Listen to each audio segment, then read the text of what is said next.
Olá, seja muito bem-vindo, seja muito bem-vindo. Eu sou o Francisco Domingos e você está no podcast Educação em Destaque. É o seu programa semanal que trata sobre educação, produzido aqui direto de Brasília. E o podcast Educação em Destaque é uma produção de Destaque 61, assessoria e consultoria em educação e comunicação. E como você sabe, ele é possível porque a gente pode contar com parceiros. Nós temos o apoio da CNTE, a Confederação Nacional dos Trabalhadores em Educação. Temos o apoio do PROIFES Federação, a Federação de Sindicatos de Professores e Professoras de Instituições Federais de Ensino Superior e de Ensino Básico Técnico e Tecnológico. Temos ainda o apoio do SIMPRO-DF, o Sindicato dos Professores da Rede Pública do Distrito Federal. Temos o apoio do SIMPROEP, o Sindicato dos Professores da Rede Privada, aqui do DF. Temos também o apoio da CONTE, a Confederação Nacional dos Trabalhadores em Estabelecimento de Ensino. Temos o apoio da Clínica Saberes Neuropsico, aqui do Distrito Federal. E temos ainda o apoio do ATENS, o Sindicato Nacional, o Sindicato Nacional dos Técnicos de Nível Superior das IFES. Então é isso. E nesse mês de março, como você sabe, a gente está fazendo uma série de entrevistas com mulheres que atuam na educação e que, portanto, têm muito a falar sobre esse mês.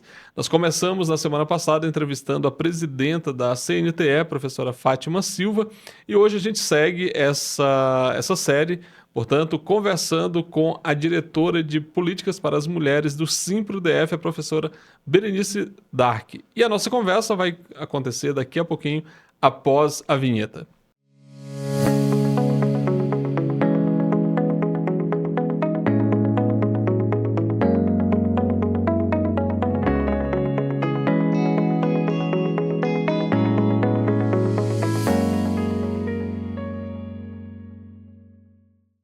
Então é isso, voltando aqui e para agradecer pela presença aqui no nosso estúdio, conversando com a gente mais uma vez, professora Berenice Dark, que já esteve com a gente em algumas oportunidades e que volta hoje para a gente falar exclusivamente sobre o mês das mulheres. Professora Berenice, seja muito obrigada pela presença aqui no nosso podcast. Obrigada, Francisco. Obrigada a todos e todas que acompanham o programa. Mais uma vez, estar aqui é sempre bom, né? Então, estou à disposição para a gente dialogar sempre. E nessa temática, para este mês, que ele é fundamental. A gente tem escutado muito que o Dia da Mulher é todo dia do ano, né? São 365 dias. Mas a gente tem uma data que a gente considera importante como uma data de marco de lutas, né? Que foi o dia 8. E o mês de março atravessa aí um mês de muitas repercussões desse dia. Então, é um prazer conversar com você sobre a questão das mulheres no momento em que a gente precisa conversar, né? A gente está num momento difícil e é importante que a gente converse. Quanto mais falarmos da questão das mulheres, melhor para a gente compreender o momento que a gente vive. Pois é, como eu falei, a professora Berenice Dark é diretora da Diretoria de Políticas para as Mulheres do SIMPRO-DF. Professora, no último domingo se comemorou, então nem sei se dá para dizer que é uma comemoração, mas como você falou, é um registro mesmo histórico e que remete ao Dia das Mulheres.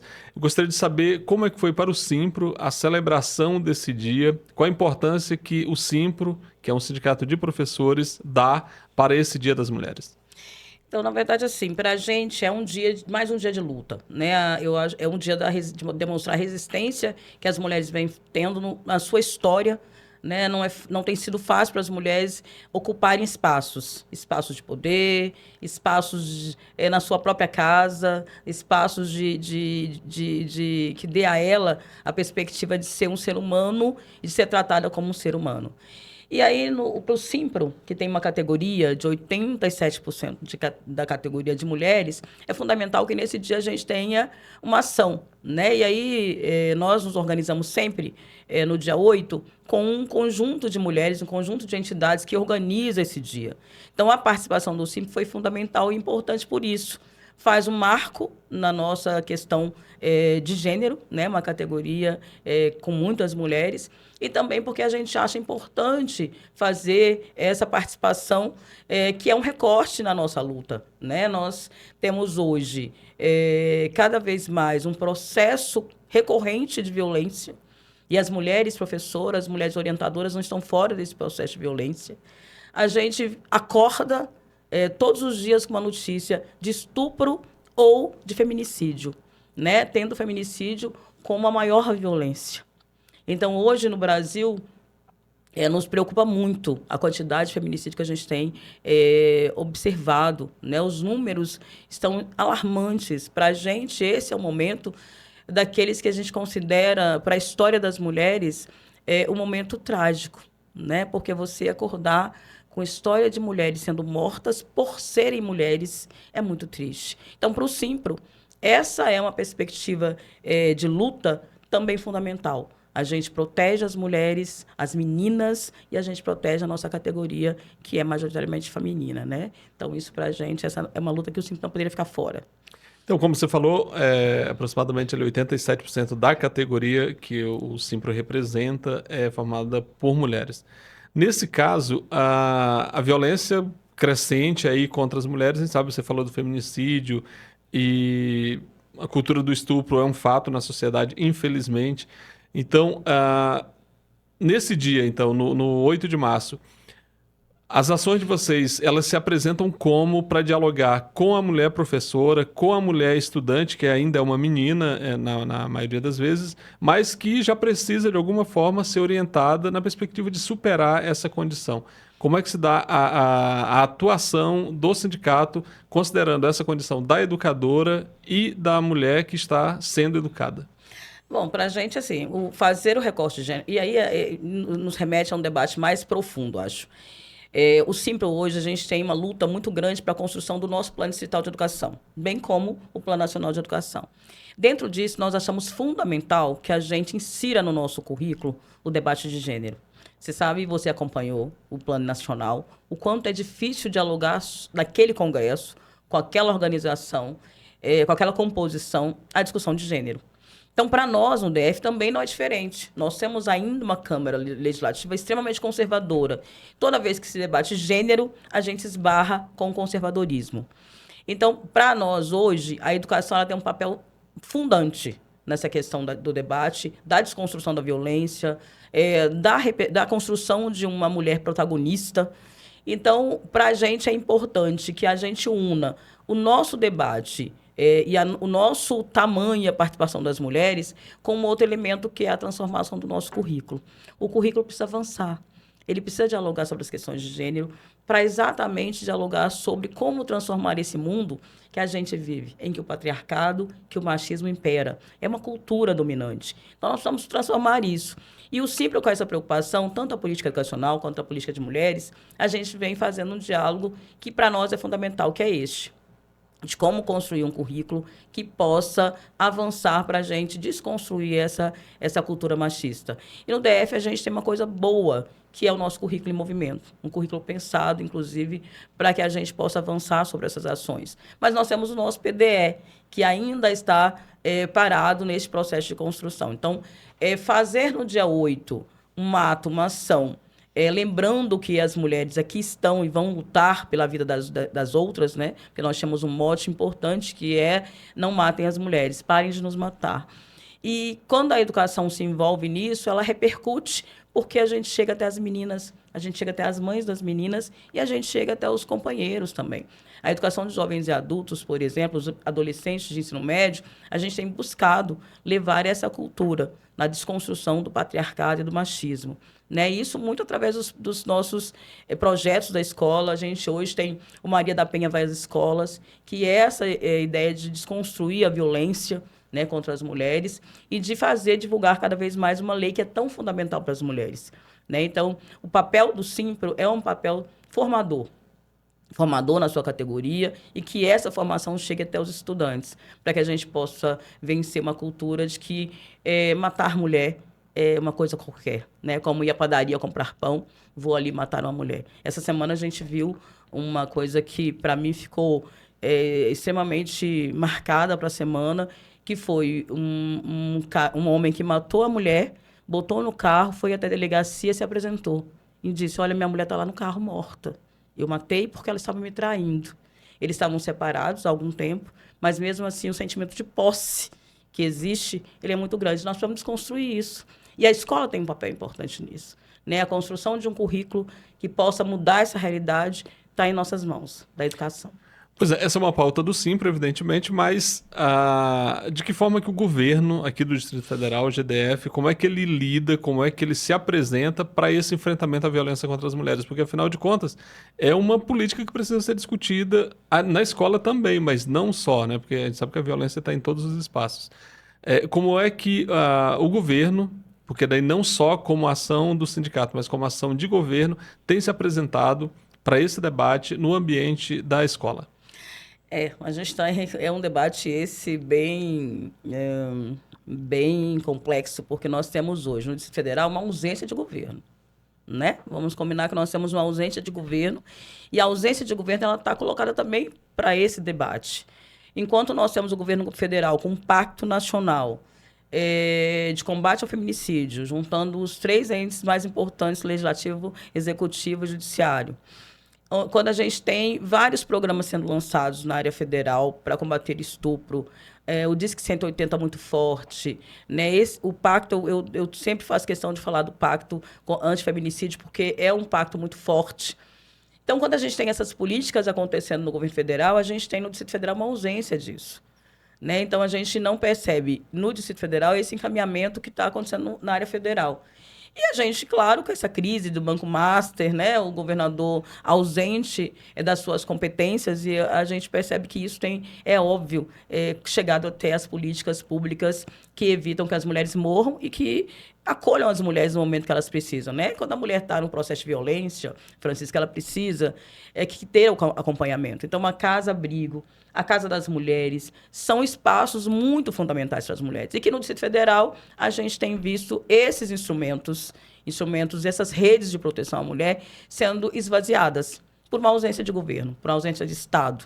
Então, no Distrito Federal, a gente tem muita dificuldade de vencer essas questões, já que a gente tem essa ausência da política pública, né? Infelizmente, e a gente vê se aprofundando com esse escândalo do Master, do BRB, eu sempre tenho dito.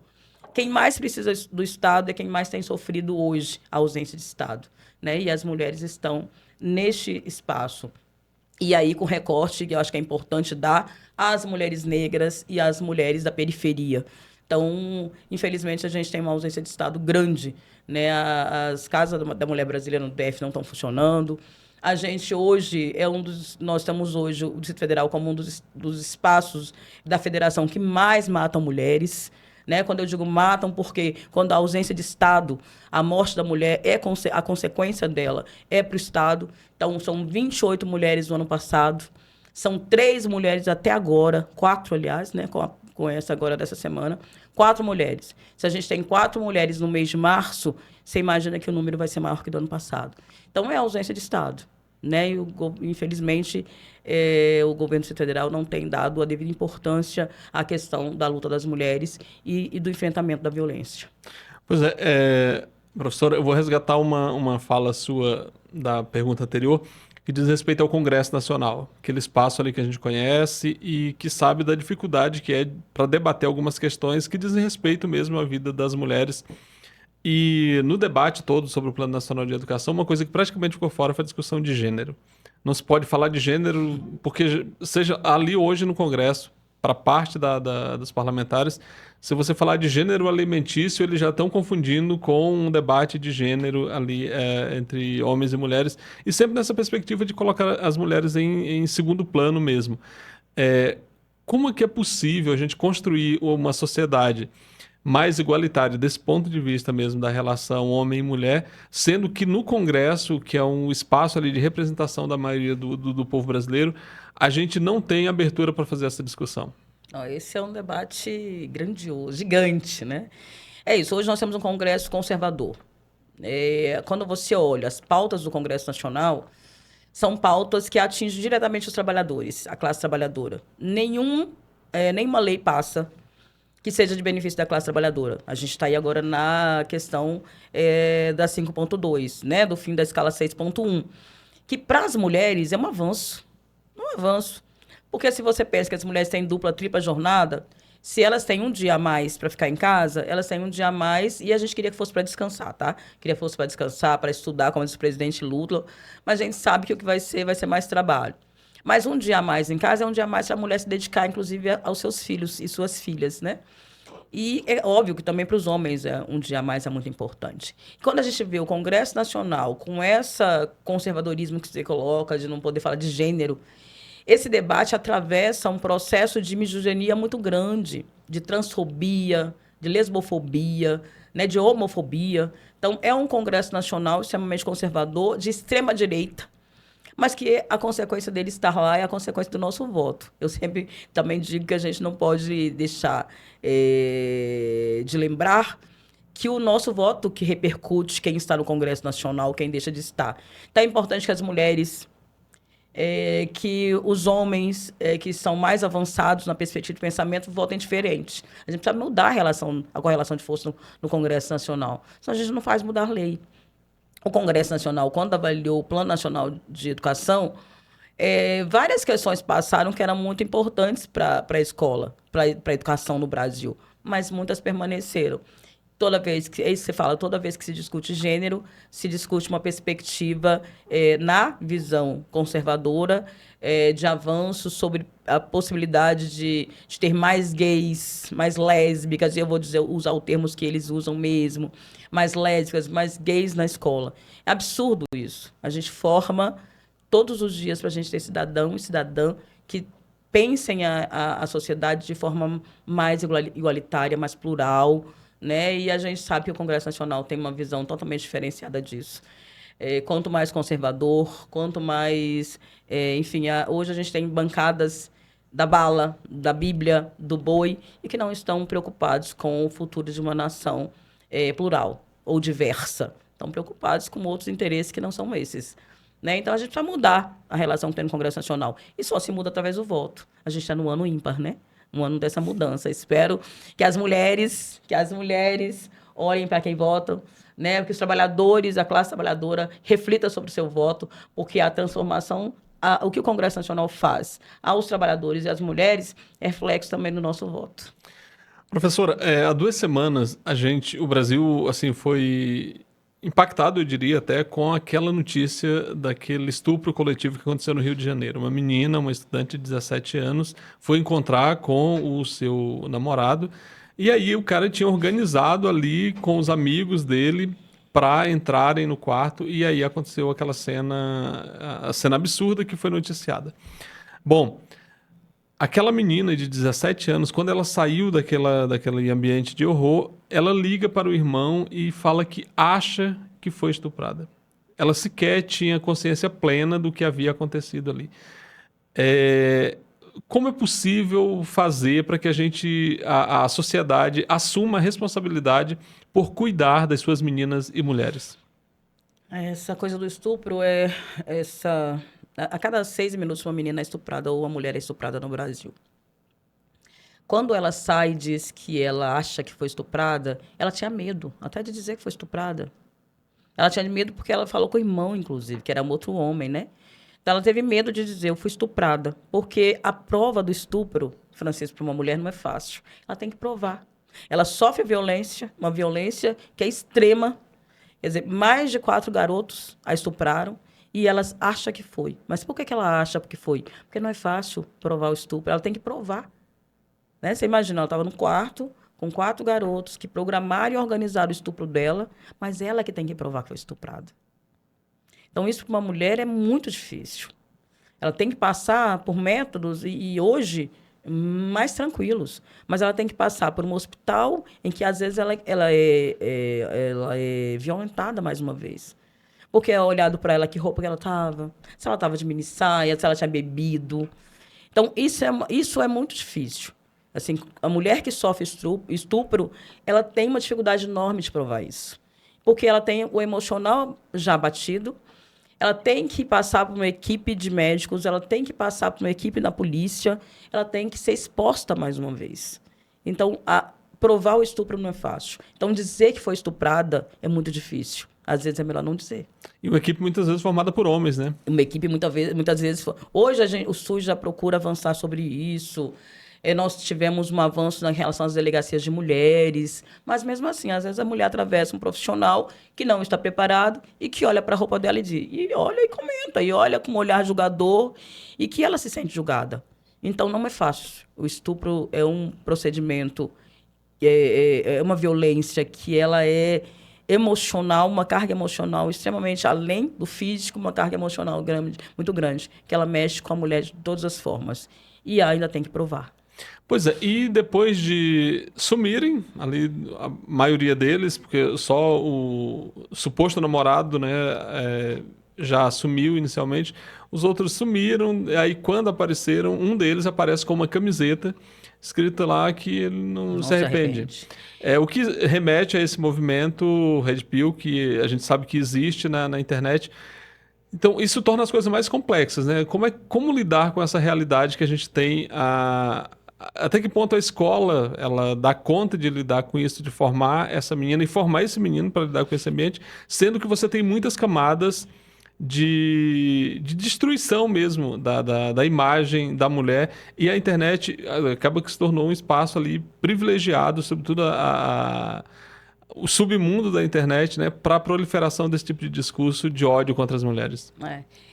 E se a gente, retomando a questão do estupro, para eu responder, a menina, quando ela saiu e foi para o encontro, ela foi para o encontro com alguém que ela confiava. O que para a gente, uma questão muito de salientar sempre que a mulher, normalmente, ela é violentada, ela é violada, ela é morta por alguém que ela confia. Né? Eu tenho dito assim, eu converso muito com as minhas alunas, ontem até, nesse mês, a gente acaba fazendo muita conversa, e eu estava dizendo para elas, qual é o lugar mais seguro da vida da gente? A nossa casa. E para as mulheres que sofrem violência, Francisco, a casa é o pior lugar. Elas são mortas em casa, onde ela devia estar segura. Então, a menina, quando ela aceita o convite, ela não aceitou o convite de um qualquer, ela aceitou o convite do namorado. Então, alguém que ela confiava. E aí, quando a gente vê um garoto daquela idade aparecer na delegacia com uma camisa dizendo de um movimento que é muito duro contra as mulheres e dizendo que eu não me arrependo, para mim, a mensagem que ele passa é uma mensagem extremamente difícil de a gente assimilar enquanto mulher, enquanto homens, enquanto seres humanos, né? Porque se você abusa de uma menina, você estupra uma menina e você não se arrepende, tem uma coisa errada na nossa sociedade que precisa ser corrigida. E a escola é uma parceira enorme. Mas é importante a gente mexer com as famílias. É importante a gente mexer com as famílias. Certamente, esse menino advém de família que a violência contra as mulheres é uma coisa fácil. Ele conviveu com isso. As meninas conviveram com a mãe apanhando, ou com o pai batendo, ou com o irmão. Então, assim, essa é a cultura que precisa ser desconstruída. A escola, ela tem um papel importante, né? Nós precisamos mudar como eu digo, o nosso currículo. A gente precisa mudar a nossa forma de abordagem na escola, mas a gente precisa também formar as famílias, né? E eu penso que aí é uma política nacional, é uma política federal, é uma política dos estados, de você pensar em como transformar essa realidade a partir das famílias. Que é óbvio que a gente mudar, e o pai e a mãe orientarem os filhos a partir de agora, desde já, a cuidar das meninas, né? A não maltratar as meninas, que eu já estava conversando com o Leão, nosso companheiro da CNT, ele dizia...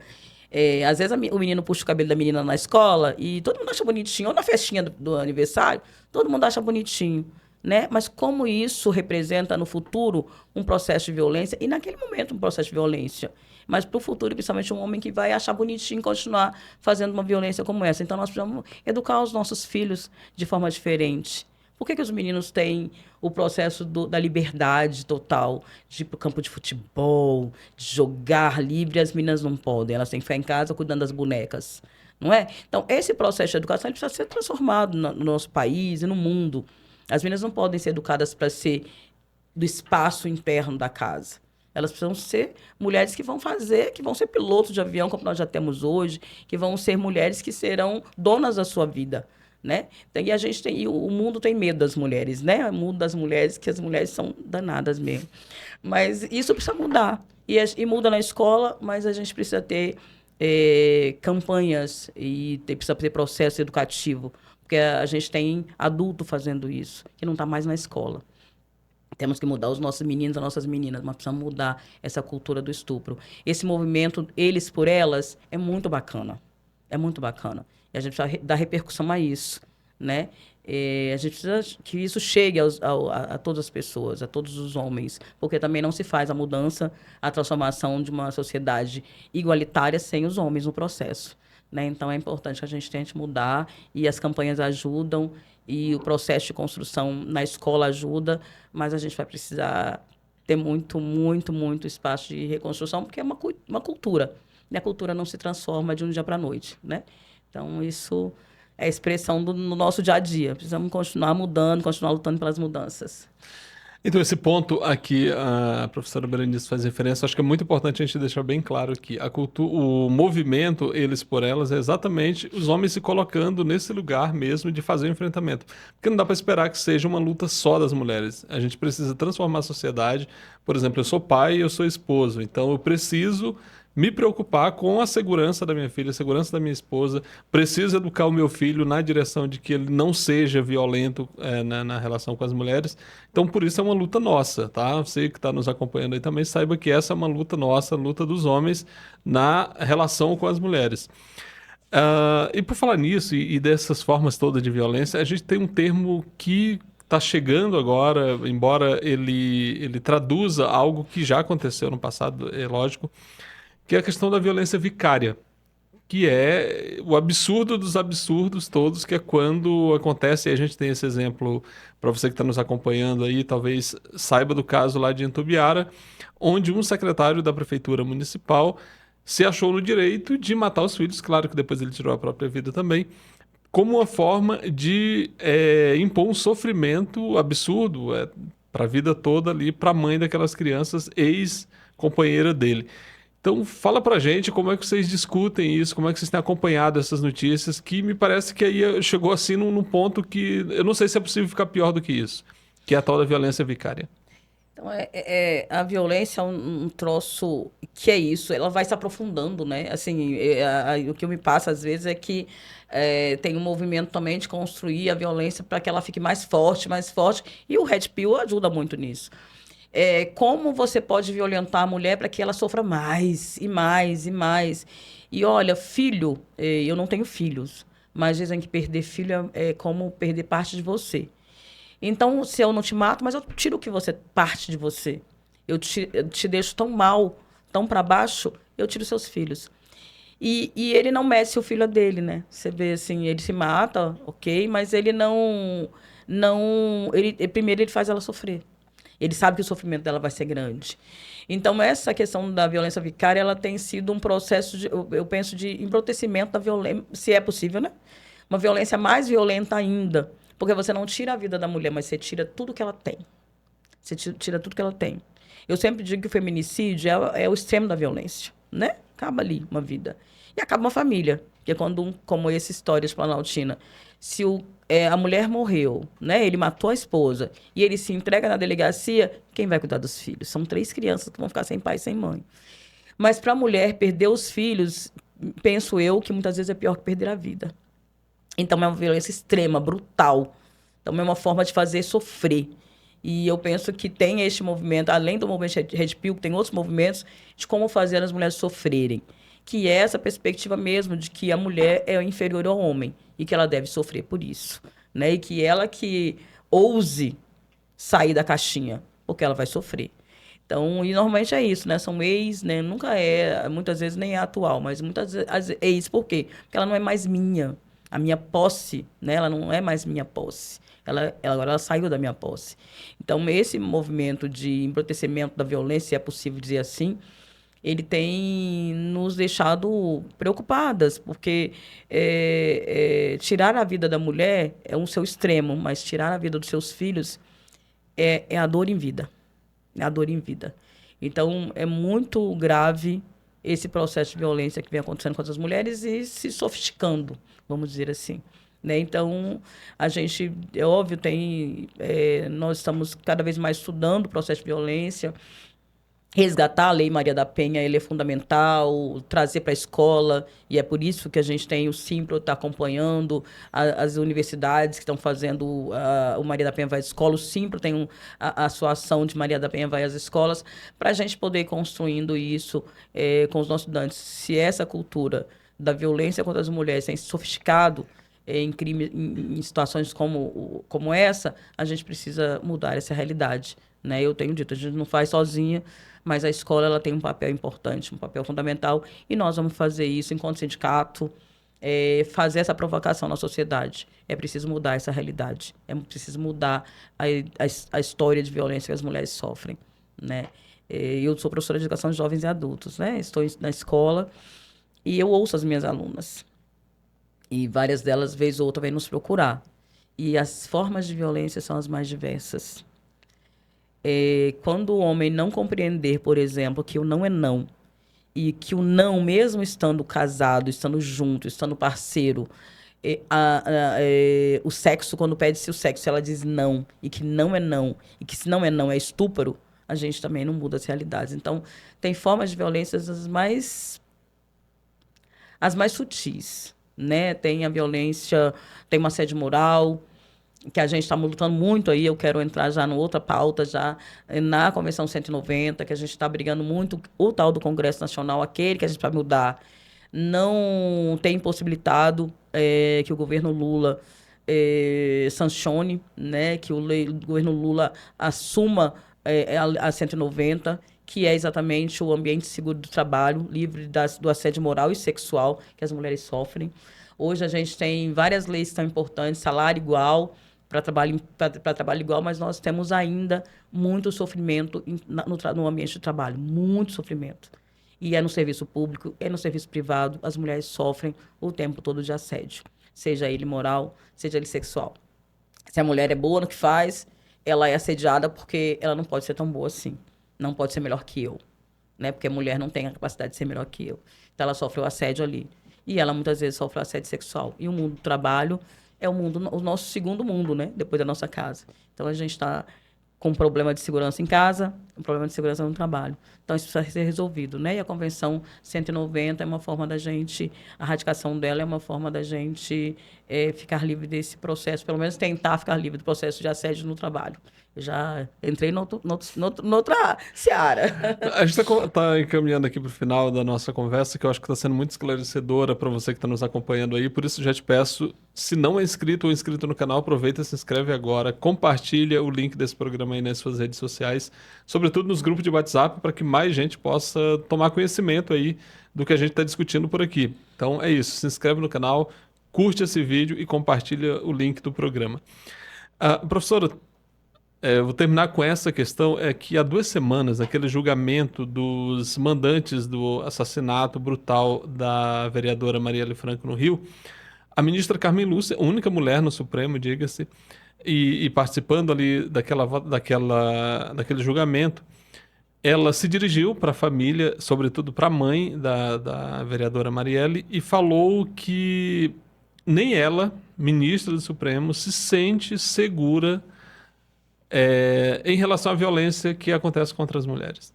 E disse para a mãe dela, é fácil matar a nós, dizendo ela, nós mulheres, é muito mais fácil. Aí eu fiquei pensando assim, é muito absurdo que você escuta de uma ministra do Supremo dela dizer o quão mais fácil é se matar uma mulher do que matar um homem no Brasil, ou talvez em outras partes do mundo também não seja muito diferente. Então não sei se você teve acesso a essa fala dela, se você viu isso. Como é que isso bate para você? Isso é óbvio que nos choca profundamente, né? Porque nos choca quando a gente vê uma ministra, né, colocando dessa forma, mas para nós mulheres, como eu te diria, é compreensível importante que ela diga, que é importante que ela diga, porque é real, né? É real. A Berenice aqui, a professora Berenice, pode sofrer violência a qualquer momento. A minha estudante, que trabalha em uma casa de família, ela pode sofrer uma violência. A Carmen Lúcia pode sofrer essa violência. O quanto isso é perecível, o quanto isso é possível no Brasil, no mundo, que as mulheres sofram violência. Então, a violência ela não está na classe social, né? Não faz o recorte da classe social. É óbvio que nós temos um recorte de classe, que as mulheres pobres sofrem mais a violência, as mulheres pretas sofrem mais a violência, mas ela está em qualquer lugar, inclusive lá no Supremo. Certamente a Carmen Lúcia, em muitos momentos, ela pensa muito antes de fazer um pronunciamento. Porque lá também ela, com certeza, deve sofrer um assédio muito grande. porque é um poder, né? Onde há poder, há formas de assédio, né? Então, assim, quando ela diz isso, é importante para o movimento de mulheres, é importante para as mulheres ouvirem, porque a gente... E é importante para dizer, inclusive, assim, olha, tem que abrir uma luzinha, porque se a ministra do Supremo diz isso, se é fácil ela ser atingida, as outras mulheres exatamente também.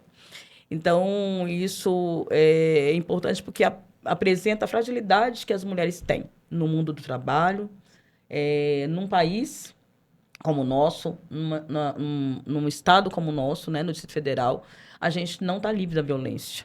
Então, quando a Carmen Lúcia diz isso, acho que ela possibilita também que autoridades pensem sobre a segurança das mulheres, né? Porque ela é uma ministra, né? E ela é uma ministra do Supremo, não é de qualquer espaço. E ela está sujeita à violência. Então, as mulheres estão sujeitas à violência, independente de onde elas estejam.